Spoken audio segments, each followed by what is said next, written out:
Hi everyone, today we are going to see Spectrum, a brief history on modern India, chapter 3, Advent of Europeans.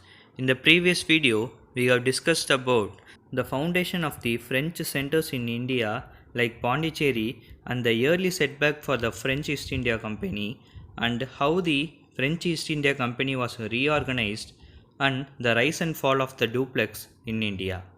If you are watching my video for the first time or you have still not subscribed my channel, please do subscribe and support me.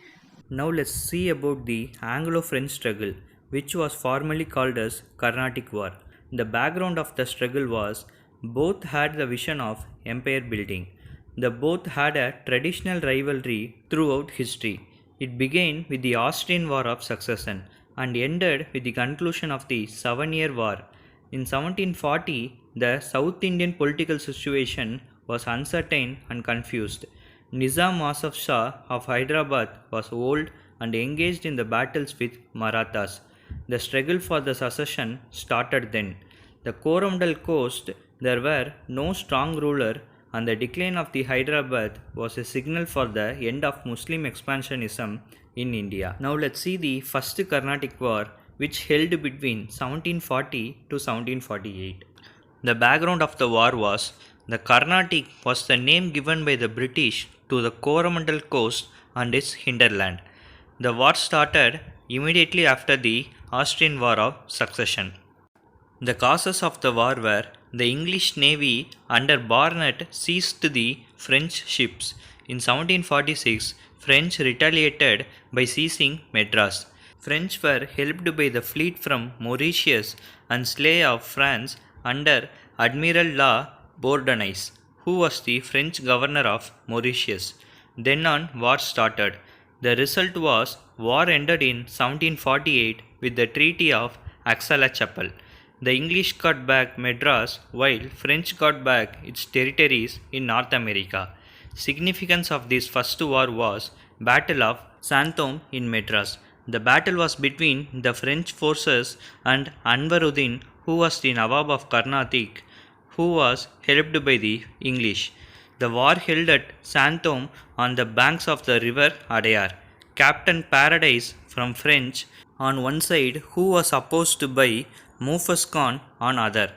This battle showed that even small disciplined army could easily defeat much larger Indian army. It also showed the importance of the naval forces. Now let's see about the Second Carnatic War, which was held between 1749 to 1754. The background of war was truly the rivalry of the both in India. Dupleix was the French governor at that time. He increased political influence in southern India, which made a conflict with English. The causes of the war were in 1748, Nizam ul Mulk, the founder of Hyderabad, died. So competition occurred between Nasir Jung, who was the son of Nawab, and Muzaffar Jung, who was the grandson of Nawab. At the same time, in Carnatic region, in 1748, the Chanda Sahib, who was the son-in-law of Dost Ali, Nawab of Carnatic, was released from jail. So, there a conflict occurred between the Anwaruddin and Chanda Sahib.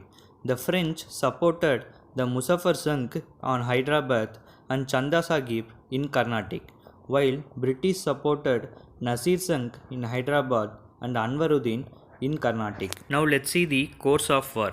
The French team killed the Anwaruddin in 1749 at Battle of Ambur. Muzaffar Jung became the Subedar of Deccan.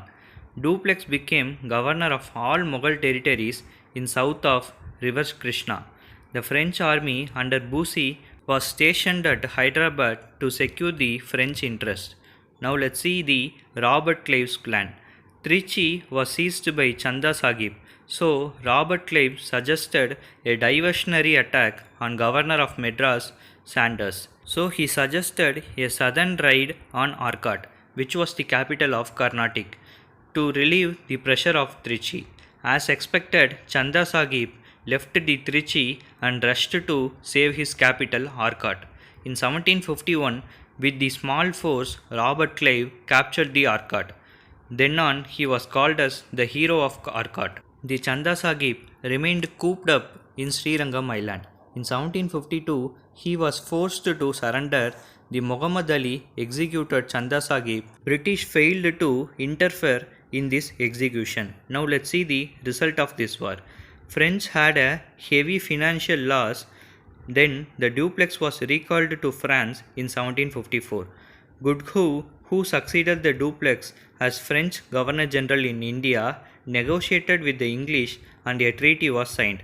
As per the treaty, there will be no interference in each other's affairs, and the both parties will possess the territory occupied by them at the time of treaty. The historians' view on this war were the serious repercussions in America prompted French to suspend hostilities in India. There were some implications. They were then on Indian authorities were dependent on the European power for their survival. The Indian powers became clients rather than patrons. Now let's see the Third Carnatic War. The background of the war were in 1756 Austria wanted to recover Silesia. Then on the war started between the France and British. Now let's see the course of war. In 1758, French under Count Lally captured the English fort at Saint David and Vinganagaram. In return, English gave heavy losses to the French fleet in Masulipatam under D'Ake. Now let's see the Battle of Vandavashi, which was a prominent battle in this third war. The English won in this battle in January 22 in 1760. The General Iricote of English on one hand competed with the Count Thomas Arthur de Lally of French. The Iricote took Bussy as the prisoner. Pondicherry was defended by the Lally for 8 months, but he had to finally surrender by January 16, 1761. French lost Gingy and Mahi. Lally was taken as the prisoner of war to London. Later, he returned to France, where he was imprisoned and executed in 1766. This Battle of Vandavasi was the true turning point to English to control India. Now let's see the result of this Third Carnatic War. The war ended with the Treaty of Peace of Paris, which restored French their factories in India, but French lost their political influence in India. British became a supreme European power in India because already in 1759 Battle of Badera, where the Dutch was defeated by the English and gave a death blow to the Dutch ambitions in India. Now let's see the significance of this Third Carnatic War. The Indians served in both armies as Chippewas. These natives were unknown that India will fall on anyone's success. In the next video, we will see about the causes for the English success and the French failure and goods in trade initially by the French in India. If you are not subscribed our channel, please do subscribe and support us. Thanks for watching.